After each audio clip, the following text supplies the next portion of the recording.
Green Room on Air. Green Room on Air. The podcast that takes you beyond the velvet curtains and into the pulsating heart of the entertainment world. Hello, everyone. This is Ray Renati, and you have reached Green Room on Air. I'm doing video today. I haven't done this in a while by myself unless I'm on Zoom. See how this works out. I'm trying to use OBS here, and it's not the easiest thing in the world, I'll tell you that. For some people, it's super easy, apparently. But for me, tain't easy. God, I hope you're having a good day. It's so warm here. I'm kind of frying here in my little studio. It's very sunny outside. I'm looking out the window. The reason I say window is because I have been hooked on Schmigadoon on Apple TV. I don't know if you've had the chance to take a look at Schmigadoon, but it's quite a great show if you like musical theater, which I do. In fact, I love musical theater. It's amazing. Schmigadoon is basically it's based on the famous first movie musical and then stage musical called Brigadoon. And it's about a magical place.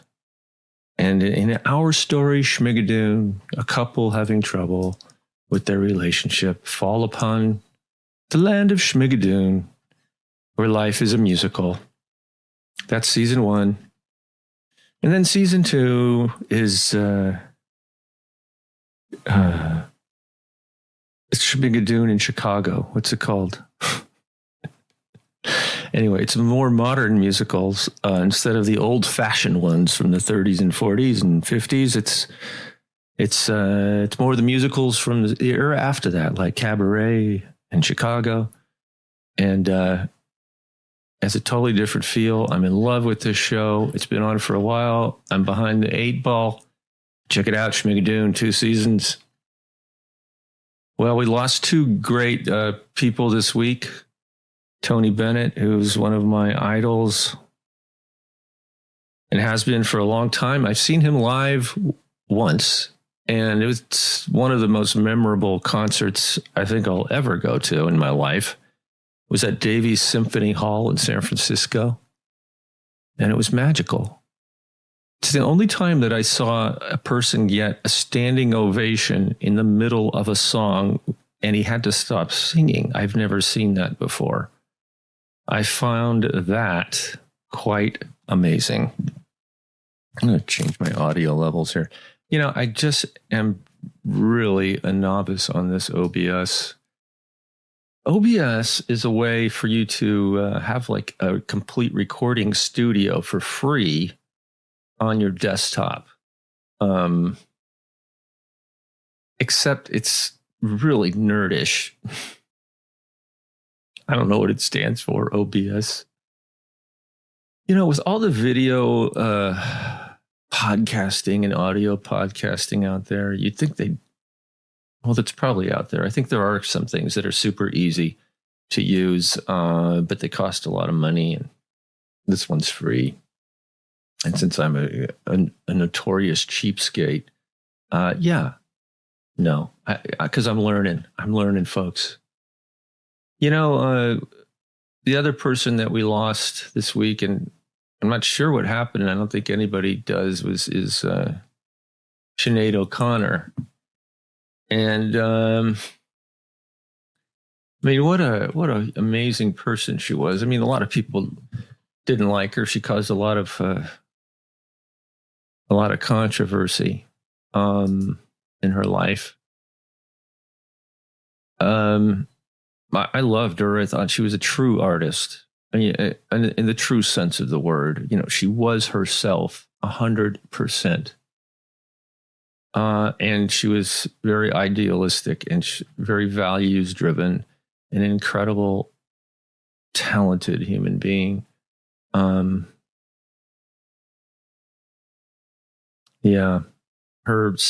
son, who I guess was also in her mind her best friend, ended his own life a couple years ago, and she says she's been like living a like a monster of the night since then, or something to that effect.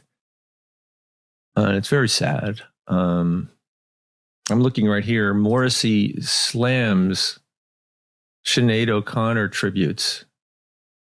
You praise her now only because it is too late. And this is in Rolling Stone. The musician published an impassioned website post criticizing what he views as disingenuous tributes to the singer who died Wednesday, at the age of 56. I don't know. I mean, there are always people like that. I think that people, I don't think it's disingenuous. I mean, people may not have been thinking about her all the time. It doesn't mean they didn't appreciate her. But there's always people who do this when somebody dies. You know, you're disingenuous, start calling names. This is what Sinaed O'Connor told her kids to do if she died suddenly. This is in the New York Post. Before Sinaed O'Connor was found dead in her London home Wednesday, she told her children what to do if she passed away suddenly. I've always instructed my children since they were very small. If your mother drops dead tomorrow, before you called 911, call my accountant and make sure the record companies don't start releasing my records and not telling you where the money is. I love that. Wow. So that's practical advice, and it also shows that she had a sense of humor. And it's also practical advice for her children to make sure that they get the money they deserve from her records. Yeah. Well, life is short, folks. I'm in my 60s now, and boy, do I realize it. It's you hit a certain age, and something changes in your mind. And you realize that every moment is precious because you really don't have a lot of time. Now, I have an article here that is in the San Francisco Chronicle I found very interesting. It's entitled, "Can Bay Area Theaters Make Subscriptions Sexy Again?" Ooh. So, theater companies, especially in the San Francisco Bay Area, really rely on subscriptions. People to buy all of their tickets ahead of time at a discount for the entire season so that the theater company, becomes more flush with cash so that they can do things that require money, which is like everything. The article goes on to say the audiences for live theater simply aren't back. The conventional wisdom goes. Same for season subscriptions, on which the industry has long depended. They'd already been waning for decades, and then the pandemic sent them plummeting. A superficial look at the data for the Bay Area seems to confirm that notion. Almost across the board, subscriptions, the purchase of tickets to a whole season, as we talked about, are down steeply from pre-pandemic levels. And it looks like, for instance, American Conservatory Theater, ACT, which is arguably the largest, most influential local theater in San Francisco, either that or Berkeley Rep. Their July 2019, they had 6.8 thousand subscribers in July 2019, and in July 2023, they have 5.2 thousand. TheaterWorks Silicon Valley, which is sort of like the ACT of the San Francisco Peninsula in Palo Alto, they went from 5.2 thousand subscribers down to 3.2 thousand subscribers from July 2019 to July 2023. Aurora Theater Company, a smaller company right next door to Berkeley Rep, went from 2.1 thousand to 880. San Francisco Playhouse, interestingly enough, have remained at 1.7 thousand subscribers. And I have to say, they're really, really good at marketing. they're genius at marketing. They're a smaller company, but see, hey, they haven't lost a thing. So I find that very interesting. Shotgun Players, a really small theater company that does great stuff in Berkeley, from 1.3 thousand to 901. City Lights Theater Company is a very cutting edge company in San Jose. Went from 475 subscribers down to 186. Wow. And Oakland Theater Project, a very small but wonderful theater company, went from 141 subscribers down to 95. Wow. So, not good news. But any comparison, though, has caveats. And as the article goes on, 4 years ago, San Francisco's American Conservatory Theater had started selling partial subscriptions earlier in the year. And TheaterWorks' Silicon Valley season had already begun by now, while this year's season commences in October. Meanwhile, Oakland Theater Project and Berkeley Shotgun Players run on calendar years, unlike other company seasons, which proceed from fall to spring. Okay, so they're just saying it's hard to compare apples and oranges. However, despite these bleak numbers, subscriptions are here to stay. They are. I mean, theater companies have to have them. At Aurora Theater Company in Berkeley, subscriptions are down from 2,140 to 880, as I said. Yet interim co-managing director Robin Dolan doesn't believe the model is dying. She says that she actually bristles at that idea. She says that she thinks people like to doomsday. Like to doomsay. Oh, I see. How clever is that? She took the word doomsday and turned it into a verb by saying doomsay. I think people like to doomsay. Aurora, she points out, has more first-time subscribers now than it did 4 years ago, an encouraging sign. And that might be because this is just a guess on my part, but with diversity being the focus of almost every professional theater company in the San Francisco Bay Area, maybe they're attracting different types of theater goers than they used to. Just wondering. Yeah, nobody gives you a big donation after coming to see one show, said Shotgun Players founding artistic director Patrick Dooley. When you start to have fewer folks subscribing, you have fewer folks that cultivate that strong sense of loyalty to an organization, and then they're going to be less inclined to give donations. Good point, Patrick. So people who subscribe donate much more on the whole than people who just come to the show because they're not as committed as subscribers are. Subscribers are theater's best customers in still other ways, said Tom Parrish, managing director at Berkeley Rep, which has sold 8,000 subscriptions of its 9,000 goal for this year. In contrast to a pre-pandemic 12,000. Wow, that's hurting. It's cheaper to retain someone than to attract new customers, he said. The profitability of a patron increases the more loyal they become. We may lose money, actually, selling an individual ticket because of the promotional cost. Interesting. Parrish added that many theaters have considered a membership model where, for a fixed fee, patrons could come as often or as infrequently as they like, but that poses its own problems. Interesting. You have to sell the membership and then sell the show, so there's the added cost of basically promoting a show twice. How complicated. I wonder if they've lost subscribers at these companies not only because of COVID, but because the programming has changed quite significantly. And it has. As I said, there's way more diversity. There's different types of plays being produced. And I wonder if some people have found that not something to their liking. I don't know if anyone's looked at that. We'll see if it's in the article. What's one of the weird things about this article is I know most of these people that I'm quoting.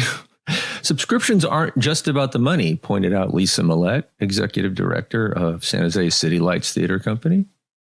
It's so much about audience members self-identifying themselves as folks who really believe in your organization and have faith in your future, especially when so many are closing or downsizing, she said.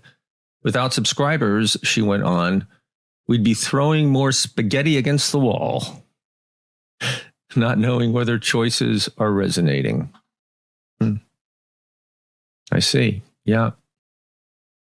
So the choices you make for your season, and then the subsequent renewal by your current customers or lack thereof will show you whether or not people are appreciating the type of work you're doing. During the pandemic, when consumers were foregoing travel and other suddenly moot expenses, subscriptions in other industries thrived, and not just as juggernauts like Amazon, Netflix, and Spotify. Now, one can buy subscriptions to just about anything, from pasta to bouquets of flowers to healing crystals. Interesting.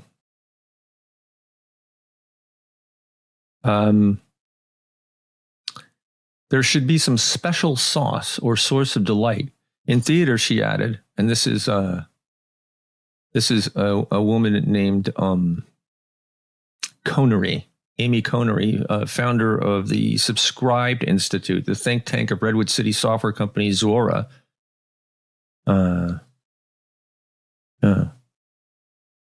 She says there has to be personalization. Things that I care about should be easy to find. If I can't find the things that I'm going to get value out of, I'm not going to take advantage of those, and I might not renew. There has to be some special sauce or source of delight. In theater, she added, that could be a sense of community. That's very true. Think the picnic tables at Cal Shake's Grand Bruns Amphitheater in Orinda Hills, or VIP meet and greets.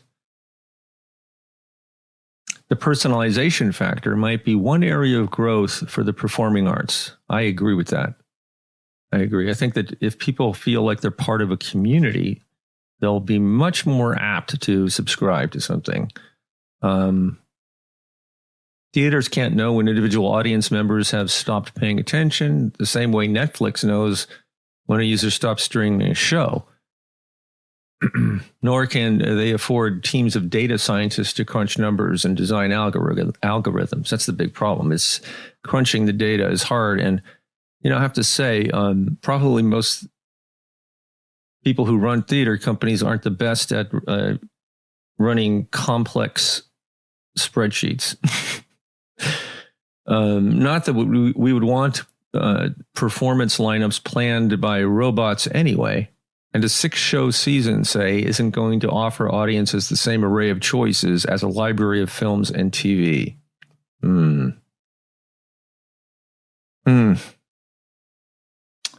Yeah. Interesting.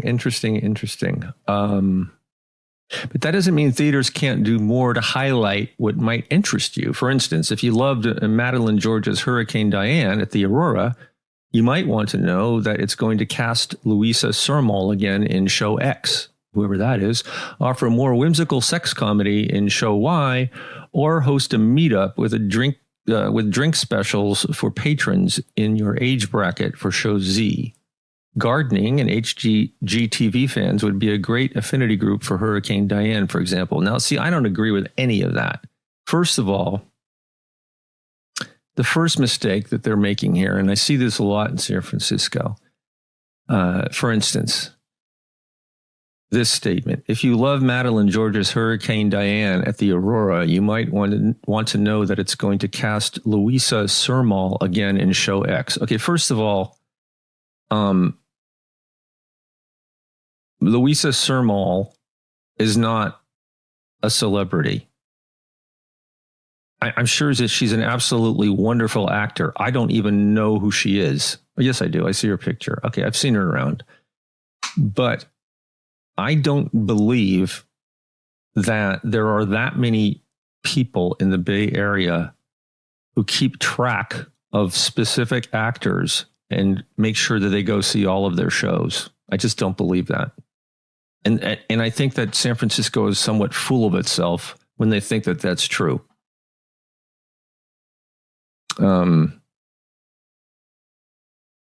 It's hard for us here to admit that we're not a real player in the national scene in terms of theater. We're just not. I'm not saying that we shouldn't be. We should be, I think, but we're not. We used to be years ago with the Magic and ACT when Bill Ball was there. We're talking, in the 1960s and 70s and maybe into the 80s. But we're just not now. And yeah. So there's that. So I don't think that's going to happen. And I don't think people who enjoy gardening are going to want to go see Hurricane Diane. Because there's gardening in that show. These are mistakes, I think, that people make. Of course, there are going to be a few, but how many? I just don't think very many. And this is just based on my own experience in this market for decades. The proliferation of subscriptions elsewhere makes Susie Damilano, co-founder and producing director of San Francisco Playhouse, believe that theater can find its own way to make the model work. Still, she attributes the success of her company, one of the few local outfits that hasn't seen a big dip in subscription numbers, as we discussed earlier, to the same qualities most theaters believe they have: a welcoming staff and a mix of well-known and less familiar plays. Though the Playhouse might have leaned more heavily on familiar titles than other companies for the coming year. That's true, but that was smart of them because they knew, like for instance, right now they're doing Chorus Line, which is a hugely popular musical. But I have to say, when you go to San Francisco Playhouse, everyone is super friendly. You feel like you're part of something.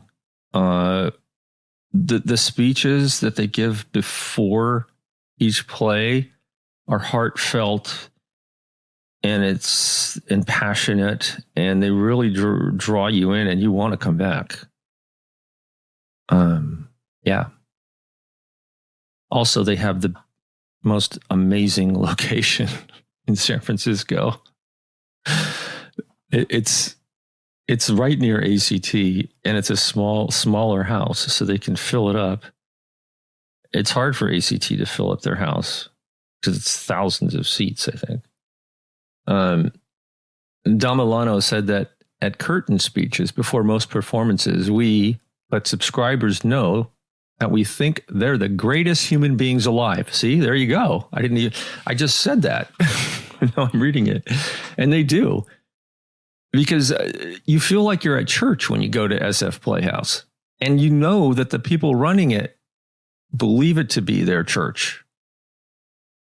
Adding that when she and husband Bill English founded the theater, she gave herself a particular mandate. And it was this: I want this place to be a place where even my family, who never goes to the theater and never went to the theater, would want to come. What a great goal. Most theater leaders acknowledge they have to spruce up subscription practices for the post-pandemic era. Adam Thurman, marketing director at ACT, said that smaller packages where audiences can choose specific shows for a company's full lineup are on the rise. That's a good idea. Make it more affordable.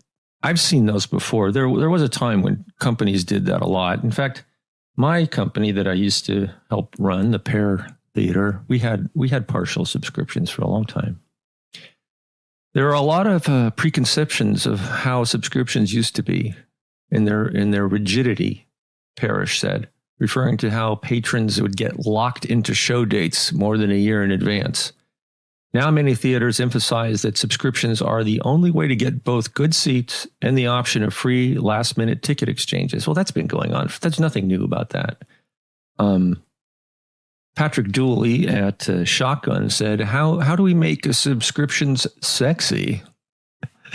A 35-year-old might imagine a subscriber as a parent or grandparent out in the suburbs, and I think, I don't want to be that person. Damilano might be onto something in framing it this way. This is Susie Damilano at SF Playhouse. It's 6 chances for you to get together with your closest friends and spend the night out in San Francisco. Great marketing. Simple, easy to understand. And yeah, I like that. Both Dooley and Thurman make a more philosophical view. When a single ticket buyer becomes a subscriber, he said, it's partly because they have asked themselves, what does membership in this organization say about me? You say yes, not just to the show, but to the mission and values. I don't think that's true. I'm sorry, Patrick, but if you're listening to this, I don't agree with you. I think you're going too deep into it. I think it just has more to what Susie said. If people feel warm and they feel like they're important, that's it. I don't think they're thinking about their values. They want to just have a good time. Now, if it really... Now, this may be a Berkeley thing, and I know that Shotgun Players actually does a lot of very cutting-edge sort of value-driven theater. So for them, it may be true. Like there might be people who are very attracted to whatever Shotgun's political stance may be perceived to be, or repulsed by it, and they may make their decision in that way. And in that sense, he may be right. But for most theater companies, I don't think that's the case. I think it just has more to do. Are we going to have fun? Are we going to have warm fuzzies when we get there? Do we feel like we're part of the group? And do they make us feel happy, like we wanted our house to be when we were little kids? I think that's it. Yeah. Anyway, that was kind of fun. I really enjoyed going through that article. I hope you enjoyed it if you made it to the end. If you want to read it, just go to datebook.sfchronicle.com and go to the theater section. It's right there. And you can check it out for yourselves. All right. Tony Bennett, Sinaed O'Connor, we love you. Thank you so much for bringing us so much joy and giving yourself to this world in ways that most people never can or do. You have made our world a better place. Amen. All right, everybody. Have a great week. And take care of yourselves. And until next time, I will see you on the boards. Bye-bye.